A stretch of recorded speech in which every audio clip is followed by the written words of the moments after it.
Muy bien. Entonces, este tema nos va a llevar como unos 15 minutos, ver sobre todo las causas de las HDAs y los scores, como la de Blatchford, para comenzar a sintetizar. Dentro de la hemorragia digestiva, la vamos a clasificar en dos grandes grupos, una hemorragia alta y una hemorragia baja. Y luego tenemos otras definiciones que es el sangrado gastrointestinal oculto y el sangrado gastrointestinal oscuro. Entonces, para clasificar, decir que es una HDA versus una HDB, ¿cuál es el límite? Ángulo de trace. Ángulo de Trace. Excelente, ¿no? Básicamente, este es un ligamento de Trace que básicamente lo clasifica el HDA en alta y baja. ¿Cuál es la más frecuente? La alta, unos 70 al 80%. Ahora, de esta HDA, ¿cuál es la causa más frecuente? Úlcera péptica, doctor. Exacto, la enfermedad ulcerosa péptica, la más frecuente. ¿Y cuál es la causa más frecuente de HDB? Perdón, hemozoides en el anciano y la divertículos sería en un adulto, masiva. Perfecto. En algunos textos, cuando incluye solo HDB, es la diverticulosis, los divertículos. Cuando toma a la parte anorrectal, es las hemorroides. Entonces, dependiendo cómo otra vez nos pregunten. Pero como HDB, diverticulosis, diverticulitis, los divertículos colónicos y las hemorroides. ¿Ok? El sangre oculto, sobre todo, es un paciente que tiene anemia, un paciente adulto, y no sabemos por qué tiene anemia. Entonces ahí entra el diagnóstico de hemorragia, sangrado gastrointestinal oculto, principalmente. Entonces, ¿cómo viene un paciente? ¿Cómo llega a la clínica, a tu clínica? Principalmente es traída por sus familiares, dice, mi papá o mi mamá o mi familiar está escupiendo sangre. Eso es una, ¿no? Hematemesis.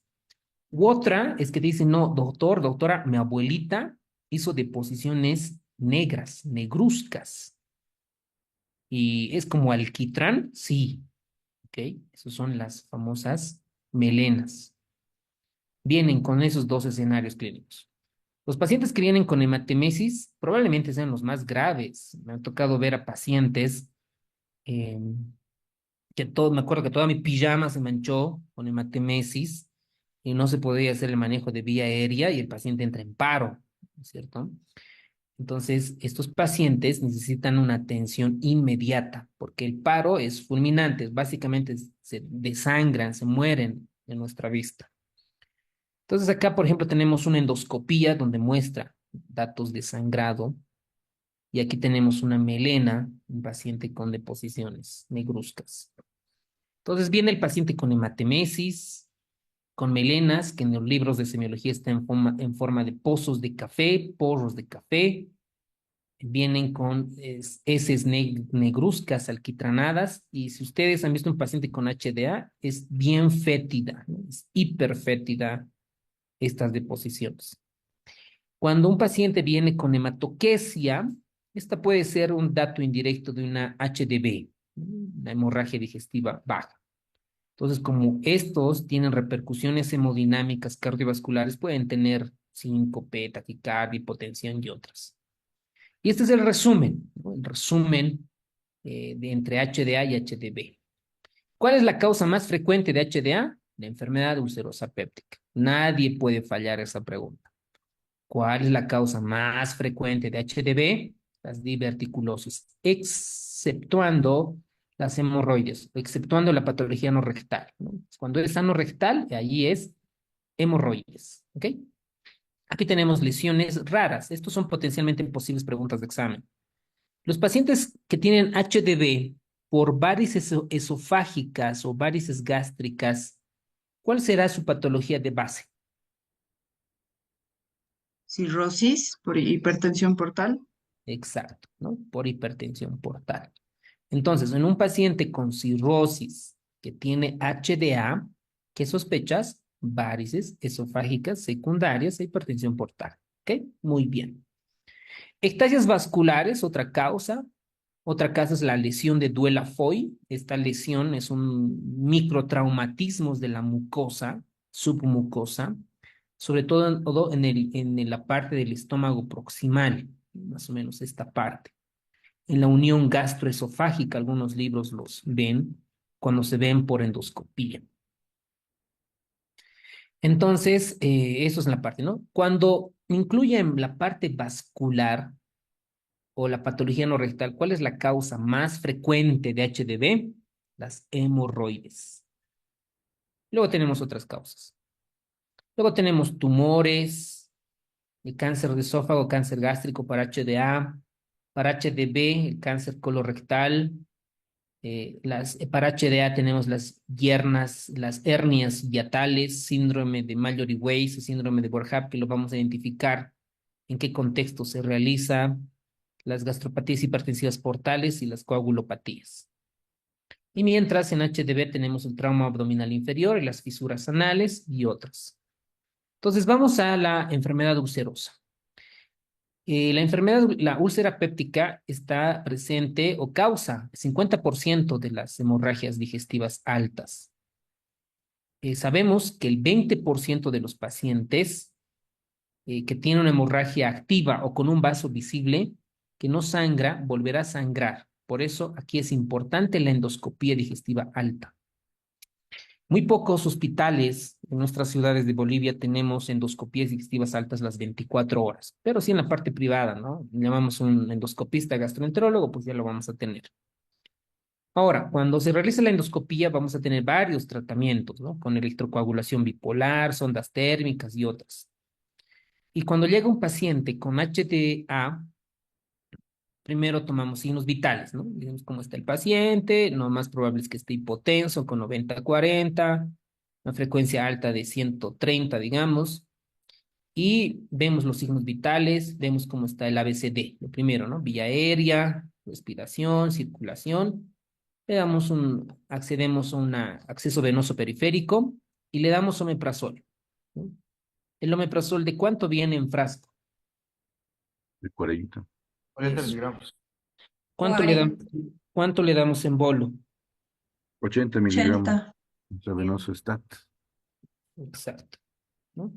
Entonces, un paciente con HDA le damos 80 miligramos en bolo y la infusión, preparamos solución salina o la solución fisiológica, 500 cc o 300, 400, no importa la cantidad, más o menos entre 4 a 5 frascos nos va a tocar un paciente de 70, 80 kilogramos, ¿ok?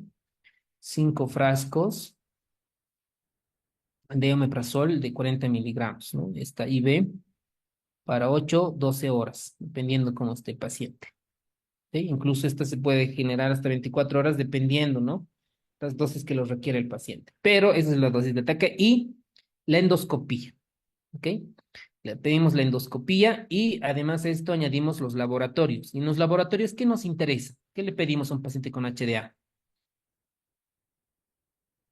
Hemoglobina. Eso. Hematocrito. Ver el nivel de hematocrito. Ya, un hemograma, hemoglobina. ¿Con cuánto de hemoglobina transfundimos? 7. 7 o Menor a 7. 7. Menor a 7. Y en La Paz, por uro. 10. 10. 10. Bien, bien, bien, doctores, muy bien. ¿Qué más le pedimos en los laboratorios? Tiempos. Eso, tiempos, sobre todo tiempos, ¿ok? TP, INR, TTPA y plaquetas y fibrinógeno. La creatinina nos va a ayudar para ver, ¿no? Con cuánto de creatinina está entrando y con cuánto de creatinina va a estar, porque va a hipotensar, nos va a ayudar como marcador pronóstico. TP, para ver si está, o sea, el HDA clásico es un paciente añoso que puede estar tomando antiagregantes, clopidogrel, aspirina, puede estar tomando warfarina, rivaroxaban, dabigatran, entonces por eso nos va a ayudar. Entonces, si el TP está, digamos, tenemos un TP de 20 y un INR de 3, ¿qué le damos acá? Hemoglobina de 5 le damos paquete globular, ¿no? 2, 3, 4 paquetes globulares. Cada paquete globular tiene como 200 cc. Aumenta 1.5 a 2 gramos más o menos. Si tenemos TP de 20 y NR, o sea, el TP debería estar 12, 13 y NR debería estar en 1, menos de 1.2, pero está en 3. ¿Qué le damos acá, doctores? Creo precipitado. Ácido tranexámico. Plasma, muy bien. Plasma Plasma. fresco congelado. ¿Ok? Si tenemos TP amplio y NR amplia, damos TP, plasma fresco congelado. Anótense eso. Para plaquetas, debería de estar más de 100.000, más de 150.000. Si tiene menos de 100.000 o toma aspirina o cualquier antiagregante plaquetario, independientemente de la cantidad de las plaquetas, transfundimos plaquetas. ¿Ok? Y algún doctor decía crioprecipitados. ¿Cuándo damos crioprecipitados?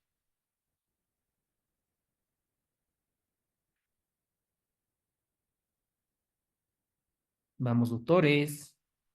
¿Cuándo está indicado los crioprecipitados? Tenemos paquete globular, sangre, primero tenemos sangre entera, fresca, paquete globular, plasma fresco congelado, plaquetas o aféresis de plaquetas.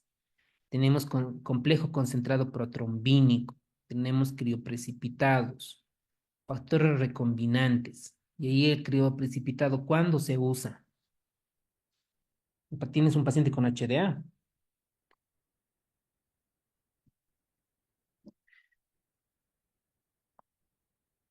¿Con cuánto de fibrinógeno? Con menos de...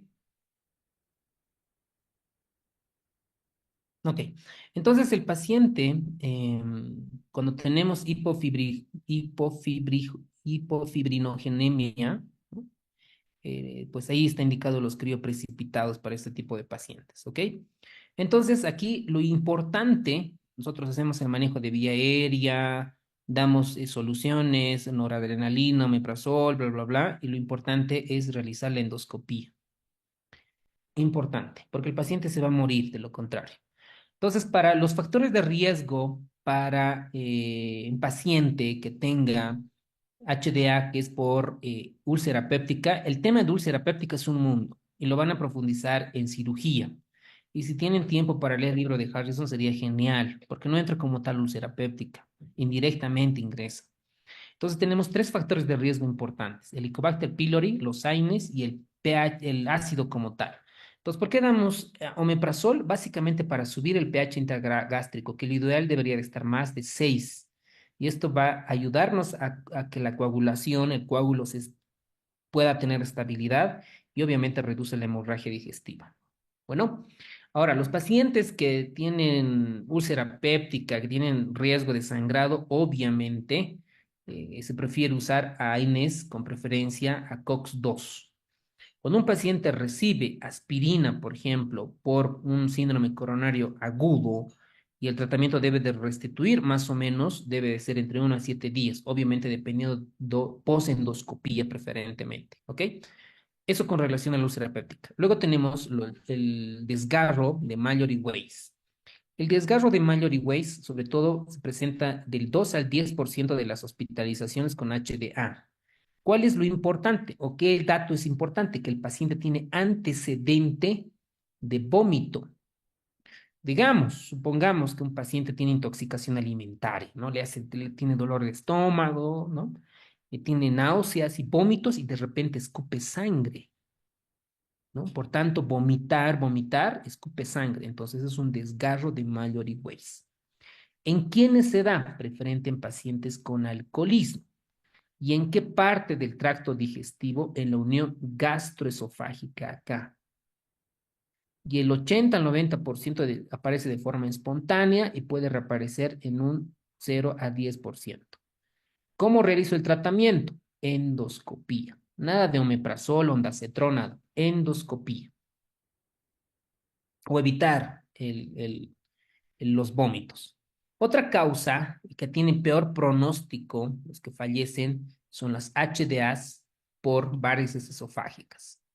Esto implica una proporción, un porcentaje del 2 al 40%. ¿Y en quiénes se presentan? En pacientes que tienen cirrosis, porque generan hipertensión portal. Entonces, acá el omeprazol no tiene una función importante. Por eso acá es imprescindible que la endoscopía se realice lo más antes posible. 12 horas está recomendada, dice el libro de Harrison. Antes de las 12 horas se debería en paciente con cirrosis entrar. ¿Qué van a hacer los endoscopistas? Van a ligar las varices. Entonces, por 2 a 5 días se administran fármacos vasoactivos, principalmente el octreotide. Bueno, el octreotide. Entonces, para varices esofágicas es el octreotide, somazopatina, el vapreotide y en algunos casos la terlipresina, sobre todo para pacientes que están con inestabilidad hemodinámica. Y a largo plazo se utiliza los beta bloqueantes. Un beta bloqueante no selectivo indicado para varices esofágicas, ¿cuál sería? Atenolol, Carvedilol. propranolol, carvedilol. Propanolol.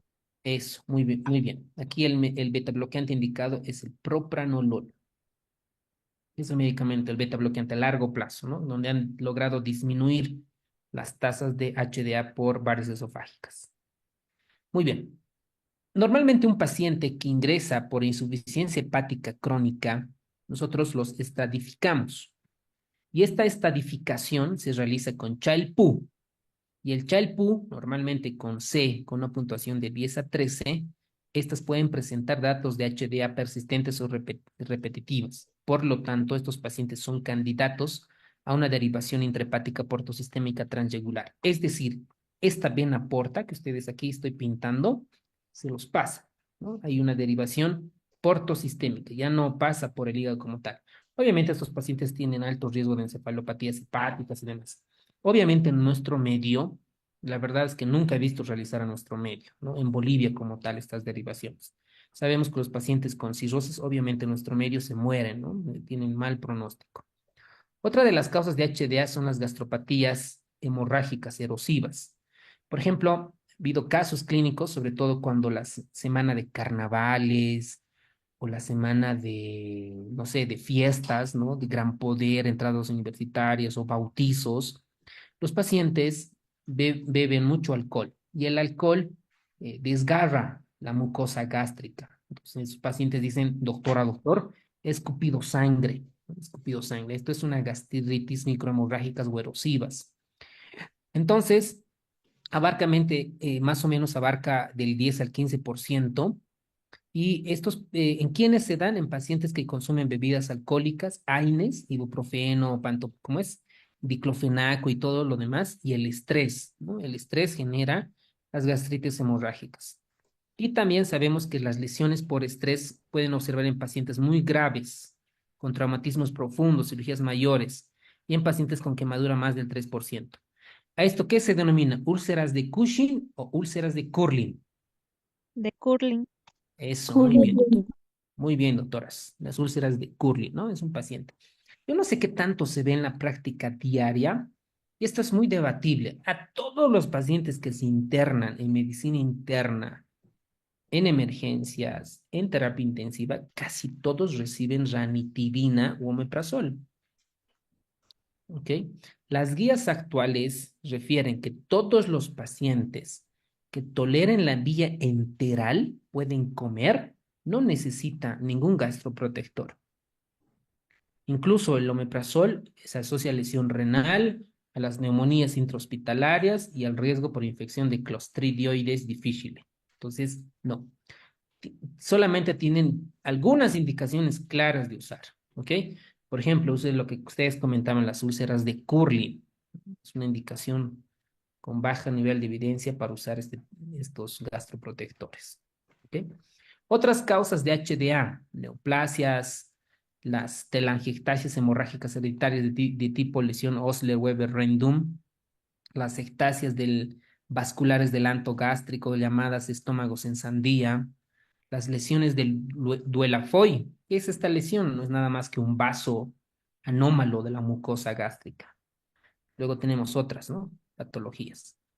Muy bien, eso es con relación al HDA. Ahora vamos al sangrado del intestino delgado, o alguien podría denominar HDI, ¿no? Sangrado digestivo intermedio.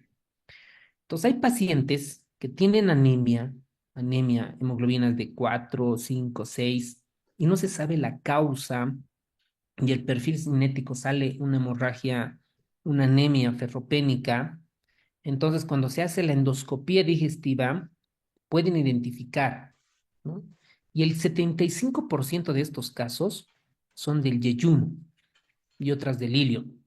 Y las causas más comunes de hemorragia del intestino delgado, esto es posible pregunta de examen, son las ectasias vasculares. Posible pregunta. Luego están las neoplasias, están los divertículos de Meckel, ¿no? Y otras. En menos de 40 años están relacionadas con la enfermedad de Crohn, síndromes de poliposis, neoplasias y otras causas menos comunes como por ejemplo las fístulas aortoentéricas y otras. Ahora vamos a HDB. ¿Cuál es la causa más frecuente de HDB? Cuando incluyen causas vasculares o patologías anorrectales, las hemorroides. Hemorroides. Eso, muy bien, doctora. Las hemorroides. Cuando se excluyen cuadros locales del ano que requieren rara vez una hospitalización, las causas más frecuentes son los divertículos. Listo, con eso es suficiente para el examen. Entonces, cuando en el examen solamente me preguntan cuál es la causa más frecuente de HDB, está mal planteada o aquí podrían responder divertículos. ¿Ok? Divertículos. Ahora, cuando me dicen HDB, incluyendo causas vasculares anorrectales, ahí es las hemorroides. Entonces, por favor, leer bien, interpretar bien la pregunta en los exámenes de la reseña o en nuestros simulacros. Hemorragia por diverticulosis es un comienzo repentino, no duele, el paciente está asintomático, puede generar a veces una hemorragia, una HDB muy masiva, sobre todo cuando proviene del hemicolon derecho. Entonces, no surge de manera característica una hemorragia oculta porque suele ser grave y estos divertículos hemorrágicos ceden espontáneamente en un 80-90% y algunos de los pacientes pueden reaparecer dicha patología en un 15 al 40%. ¿Y cuál es el tratamiento? Pues con colonoscopía, ¿no? Con colonoscopía y en algunos casos si no responde con tratamiento quirúrgico es recomendable por los cirujanos coloproctólogos. Luego dentro de estas tenemos un síndrome que es el síndrome de Heyde. El síndrome de Heyde vamos a tener ectasias vasculares o angiodisplasias gastrointestinales que predisponen a hemorragias digestivas. El paciente tiene una estenosis aórtica por varias comorbilidades y van a generar el síndrome de Heyde. Entonces ahí como dato para ese tipo de pacientes. Entonces, ¿cómo viene un paciente, no? Viene un paciente con hemorragia digestiva, le tomamos los signos vitales. Una vez que tomamos los signos vitales, le pedimos, ¿no? Todo lo que ustedes comentaron, un hemograma, glucemia, creatinina, NUS, electrolitos, los tiempos de coagulación TP y NR, sobre todo las plaquetas, para corregir si están normal, y transfundo hemoglobina con menos de 7 para el examen, para zonas de latitud con menos de 10. Entonces ahí tenemos con relación a esta. ¿Cómo voy a diferenciar entre un HDA y un HDB? Puede ser con clínica, pero principalmente con una endoscopía digestiva alta. Cuando un paciente tiene melena, significa que la sangre ha permanecido en el aparato digestivo por lo menos 14 horas. Se ha tenido buen descanso porque tiene que el ácido clorhídrico comenzar a digerir dichos glóbulos rojos y demás. La hematoquesia, por lo común, se origina en un sitio más bajo, ¿no? La hematoquesia es un signo indirecto de una HDB. Y con eso terminamos. Miren, úlcera, varices esofágicas, desgarro de Mallory Weiss y las erosiones. 3 cosas. Aquí vamos a tener por endoscopía 4. Una hemorragia activa, coágulo adherente, mancha plana y base limpia. Una hemorragia activa, el tratamiento es endoscópico. Tratamiento intensivo con omeprazol, pantoprazol, lansoprazol, 80, como ustedes dicen, 80 miligramos en bolo y 8 miligramos, bla, bla, bla. Y la dieta es, claro, en 2 días, por 2 días. Y luego se comienza con dieta normal. Y se hospitaliza al paciente por 3 días. Por ejemplo, como experiencia, digamos, ¿no? Un paciente que está con HDA en nuestro hospital, Debe estar más, varios días internados, creo, unos 5 o 7 días, pero acá nos dice 3 días por lo menos, ¿ok? Entonces, ahí, un coágulo adherente, tratamiento endoscópico, omeprazol y hospitalización 3 días. Mancha plana pigmentada, no necesita tratamiento endoscópico, tratamiento con omeprazol, ¿cuánto? 80 miligramos día y continuo 8 miligramos horas por 3 días o bolos intravenosos. Y líquidos claros aproximadamente en un día, se hospitaliza 1 a 2 días. Un paciente con endoscopía base limpia no necesita tratamiento endoscópico, tratamiento con omeprazol por 24 horas, dieta regular y endoscopía. Después de la endoscopía se da alta al paciente. Entonces, por eso es importante, todos parten acá de dónde, de la endoscopía digestiva. En las varices esofágicas necesita endoscopía. ¿En menos de cuántas horas está indicado, doctores? ¿En cuántas horas, menos de cuántas horas debería de tener una endoscopía un paciente 12 con horas. cirrosis? Menos de 12. 12 horas. Eso. Muy bien, doctores. Muy bien, menos de 12 horas. Se hace ligadura endoscópica. Aquí ya no se usa omeprazol, ¿no? Se usa octreotide. Octreotide. No creo que en el examen les pregunten las dosis. No creo, pero utilizamos electrólitis. Líquidos claros por 2 días, se hospitaliza 3 a 5 días. Obviamente aquí dependiendo cómo esté la patología hepática, cómo está la cirrosis. Muy bien. Para Mallory Weiss, hemorragia activa es tratamiento endoscópico. Y aquí no se usa nada de omeprazol ni octreotide, nada. Hemorragia que no está activa, sin tratamiento endoscópico, se da antieméticos. Recuerda, ¿no? Un paciente que esté enfermo, está vomitando, antieméticos. ¿Qué antieméticos tenemos de acción de origen central, doctores? Ondansetron. Cetoclopramida. Eso, Ondansetron. Cetron. eso, Ondansetron. muy bien. Ondansetron, ¿ok? Dieta normal, alta en la endoscopía. Muy bien, doctores. Sin tratamiento endoscópico, este es erosiones, ¿ok? ¿Qué erosiones tenemos? Dos. ¿Cuáles son? De Cushing y de Curling. No, eso es úlcera. Aquí erosiones gástricas. Tenemos Mallory dos. Weiss. ¿Ya? Mallory Weiss sería. ¿Y el otro? La de Dialofé. Dialofá.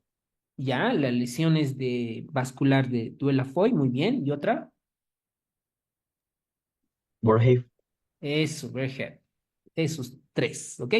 Dentro de esas tres, sobre todo más Mallory Weiss, Berger. Sobre todo estas dos. Ahí damos tratamiento con bomba de proton, inhibidores de la bomba de protones, omeprazol, ensoprazol, bla, bla, bla, dieta normal y endoscopía, ¿ok? En resumen, para la úlcera, endoscopía, omeprazol, 80 miligramos en bolo seguido 8 miligramos hora por 3 días. Varices esofágicas, endoscopía, indicación menos de 12 horas, tratamiento octreotide, desgarro de Mallory Weiss, antieméticos, preferentemente ondansetron, erosiones, tratamiento con omeprazol y la endoscopía si es que lo necesita. Muy bien. Ahora, ya para terminar, tenemos la clasificación de Glasgow, de Blatchford. Yo creo que esto no sé, ni emergenciólogo, probablemente los endoscopistas sepan de memoria, pero aún así, ¿no? Es un poco diferente. ¿Para qué sirve? Para ver al paciente cómo le voy a manejar y el pronóstico. Entonces, un paciente que llega con HDA, veo el compromiso hemodinámico, la edad avanzada, los instrumentos de cuantificación, sobre todo Blatchford, ¿qué variables tiene? El NUS, la hemoglobina, la presión arterial sistólica, frecuencia cardíaca y otras clínicas como melena, sincopetopatías, falla cardíaca, principalmente. Entonces, gracias a esto voy a ver cuánto de calificación tiene y cómo va a ser su pronóstico. Entonces, en un paciente que viene con HDA, administramos bomba de protones, inhibidores de la bomba de protones. Eritromicina. ¿Por qué damos a un paciente con HDA eritromicina, doctores?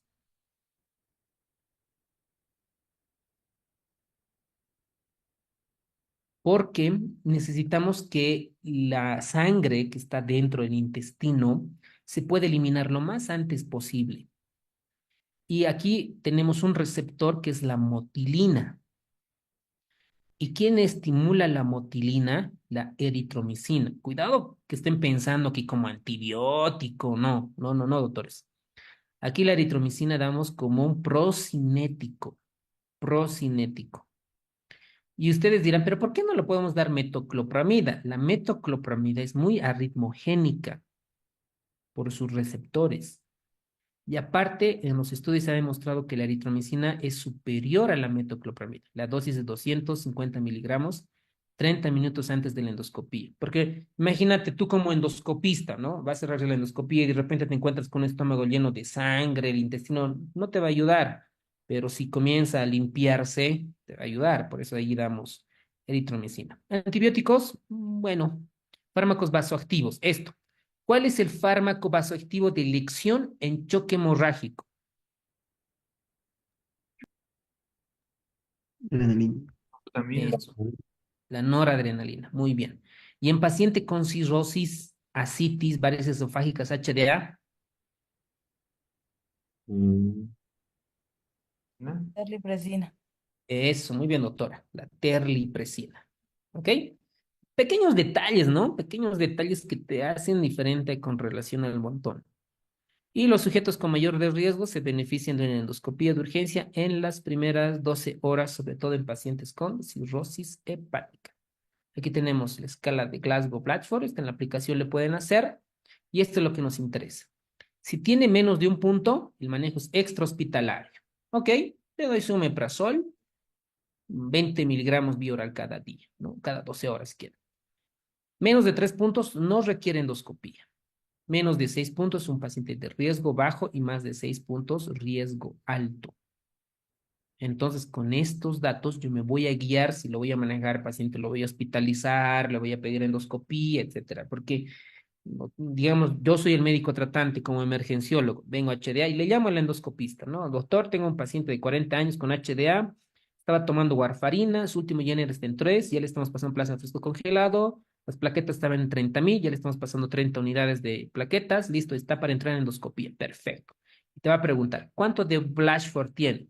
Ah, doctor, tiene 8 puntos. Ok, perfecto, listo, va a entrar, le va a coagular, listo, ¿no? El paciente ya un par de altas se va de alta. Entonces, esto es lo mismo. Aquí un resumen de la úlcera, las varices esofágicas, el desgarro de Mallory-Weiss. Muy bien. La mayoría de los pacientes con con hemorragia digestiva debe practicarse la endoscopía en las primeras 24 horas. ¿Ok? La mayoría. Pero los pacientes que tienen cirrosis, primeras 12 horas. Aquí tenemos la endoscopía, ¿no? Esta, yo creo que gastroenterología es una de las especialidades igual súper bonitas, pero lo que le hace diferente es los procedimientos, ¿no? La endoscopía, colonoscopía, la RCP, etcétera, ¿no? Es un mundo alucinante, sobre todo para la práctica. Y actualmente, pues, hay muchas opciones en toda Bolivia para realizar, ¿no? Está en La Paz, Cocho igual tiene, Santa Cruz igual tiene. Ahí tenemos varias técnicas de coagulaciones, ¿no? Tanto térmicas, las electrocoagulaciones, coagulación con plasma de argón, colocación de clips, ligaduras de banda para varices esofágicas, soluciones con epinefrina, inyectar alrededor, soluciones tópicos, polipectomías en casos de pólipos en HDB, ¿no? Súper especialidad bien bonita, la verdad. Luego tenemos para los radiólogos, ¿no? Pacientes con HDA grave que no pueden pasar una sala de endoscopía. Tenemos identificación fuente de la arteria cuando, por ejemplo, tenemos ectasias, cuando no podemos detectar dónde es el sangrado de la hemorragia digestiva. Y las técnicas, y tenemos la angioembolización. Esto en nuestro medio no se hace tanto. Hay muy pocos radiólogos intervencionistas que realizan procedimientos de intervención de angioembolización, ¿no? Sobre todo para vasculitis, por ejemplo, hemos necesitado la anterior semana, y los radiólogos que necesitamos, pues también hiperocupados, ¿ok? Y tenemos las inyecciones de vasopresinas intraarteriales, muchas cosas. Entonces, para el manejo del HDV, la mayoría necesita endoscopía, todos, para ver la causa, por qué. Y cuando tenemos, no sabemos que por endoscopía, colonoscopía no está, no, o no sabemos la etiología, ahí tenemos la angiografía, ¿no? Que puede ayudar a identificar este tipo de pacientes. Muy bien, y por algunos causas de hemorragias ocultas, tenemos la videocápsula y las enterografías por tomografías, ¿no? Con contraste para ver dónde es el sangrado y sobre todo son por malformaciones vasculares dentro del tracto digestivo. Y un paciente, la sangre oculta en heces. ¿En quiénes vamos a pedir la sangre oculta en heces? Sobre todo para detectar cáncer colorectal. Probablemente mis colegas oncólogos me van a criticar un poco, pero aquí tenemos ya establecidas las guías, ¿no? Por ejemplo, un paciente con 40 años, con antecedente en su familia que tuviera cáncer de colon, entonces para ver, ¿no? Si está eliminando sangre, entonces la sangre oculta en heces, ¿no? Para pacientes con 45 años sin antecedentes de cáncer de colon, entonces ahí también la sangre oculta en heces. Obviamente la colonoscopia tiene mejor sensibilidad, especificidad para detectar el cáncer de colon. Pues un paciente que tenga sangre no oculta heces positiva, obliga, ¿no? Sí o sí tiene que realizar una colonoscopia. Yo, por ejemplo, una de las enfermedades que tengo miedos es el cáncer, ¿no? Y sabemos que el cáncer se detecta en la etapa final, cuando ya está con metástasis. Entonces, una de las medidas, tanto en varones, es clave la colonoscopia, igual que las mujeres, la parte de CACU, ¿no? Entonces, el estudio de colon es negativo, no se recomienda continuar la investigación clínica a menos que exista anemia ferropénica con síntomas digestivos importantes, que persista la enfermedad, ¿ok? Muy bien, doctores, hemos terminado la clase. Buen resto de fin de semana. Mañana la clase de digestivo es a las 7:30 de la noche. El lunes es el examen, el simulacro de neuro y el martes es el simulacro de gastro. ¿Ok? Vuelvo a repetir, mañana la clase es en la noche a las 7:30. Nos vemos con dos enfermedades alucinantes de gastroenterología. El lunes es el simulacro de neuro y el martes es el simulacro de gastroenterología. ¿Alguien tiene alguna duda, pregunta, sugerencia, algo antes de despedirnos? Doctor, una más que todo.